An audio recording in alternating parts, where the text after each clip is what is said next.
All right, today we're diving into something really cool.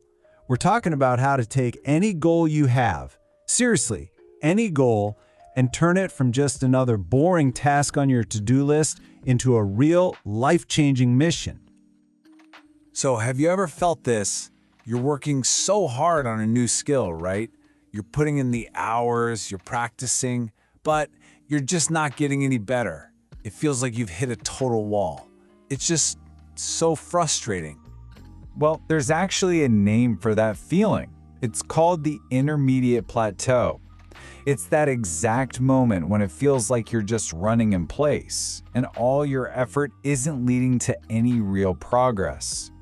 But here's the good news. Today, we're going to show you exactly how to smash right through it. And the secret here isn't what you'd think. It's not about working harder or putting in more hours. Nope. The secret is actually a simple but really powerful shift in your perspective. It's all about thinking differently. So it all comes down to this. Are you treating your goal like a task, or are you treating it like a mission? Think about it. A task is a chore, right? It's homework, a restriction. But a mission, well, a mission is an adventure. It's fueled by passion. It's about freedom. So how do we make that switch?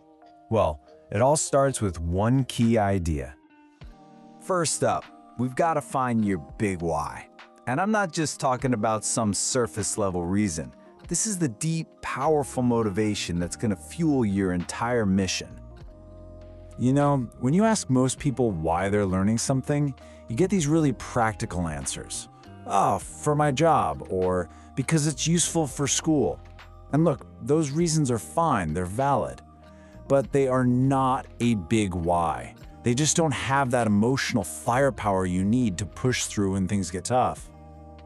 So how do you actually find your big why? Well, there's this fantastic little tool called the 5 Whys technique. It's super simple. You just state your basic reason for doing something, and then you ask yourself, why?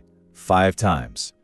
Each why digs a little deeper, pushing you past the obvious answers to get to the real core motivation hiding underneath. Let's try it out with an example. Say you start with, I want to learn English to get a better job. Okay, fair enough. But why is that important? Well, to make more money. Right. And why is that important? So I can support my family and maybe travel a bit. Okay, we're getting somewhere. Keep going. Why do you want to travel?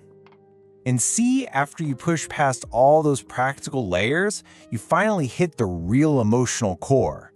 The true motivation isn't just about the job anymore. It's the desire to feel free, independent, and connected to the world. Now that is a mission. And this is where everything changes. Once you find your big why, the goal stops being this heavy chain that ties you to your desk. Instead, it becomes a pair of wings. It's not something you have to do anymore, it's something that sets you free. All right, so you've got the fuel for your mission. Awesome. Now for part 2. How do we take this mission and weave it into your actual life? How do we go from just a study session to a full-on lifestyle? Okay, this right here is a massive mental shift. You've got to stop studying your skill. Seriously, the whole point is to start living it. You need to integrate it, mix it into your day until it's just part of who you are. You don't do your mission, you live it. And you can do this by finding these little pockets of time in your day. This isn't about blocking off 3 hours for practice. It's about using 15 minutes here and there. Read the news in English while you have your morning coffee. Pop on a podcast during your commute. Watch a quick TED Talk on your lunch break.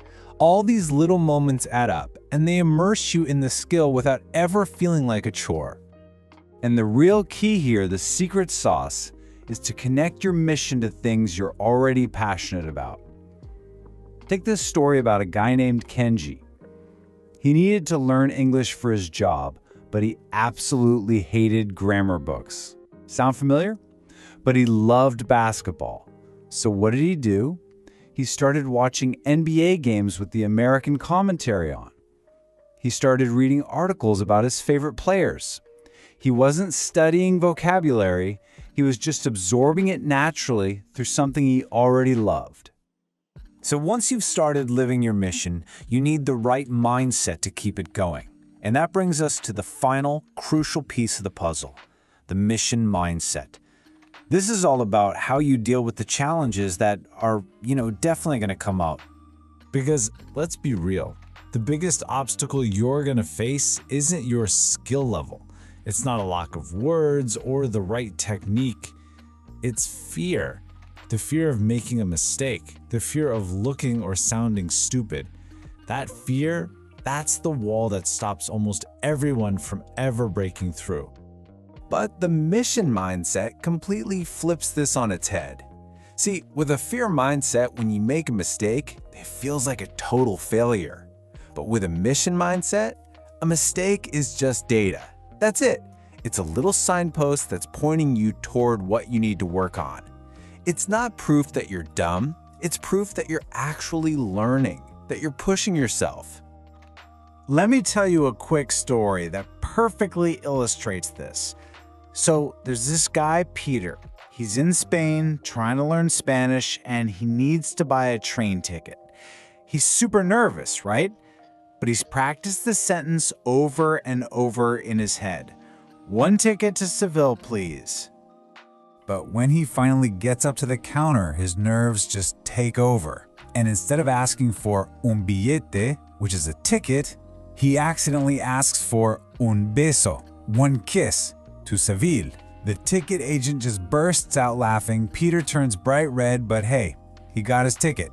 And you could bet he never ever confused the words for ticket and kiss again. See? That embarrassing mistake was just really effective data.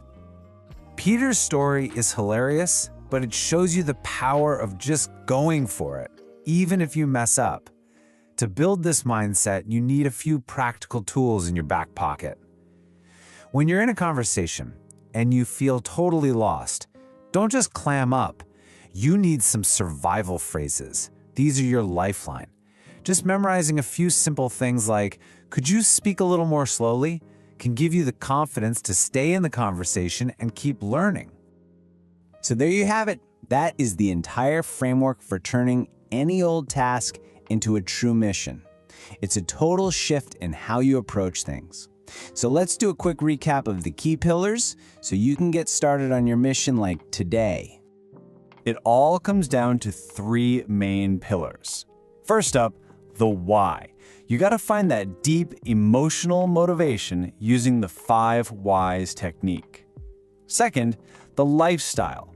Make it part of your everyday life by connecting it to things you already love. And finally, number 3, the mindset. Learn to overcome fear by treating every single mistake as useful data. And when you really embrace this whole framework, something amazing happens. Your identity actually changes. You're not just a learner anymore, no way. You are a communicator on a mission. You're an explorer, a creator. You're building something new for yourself. And that's how you transform learning from a total chore into an adventure, into an essential part of who you are. So, that just leaves one question. What's your mission?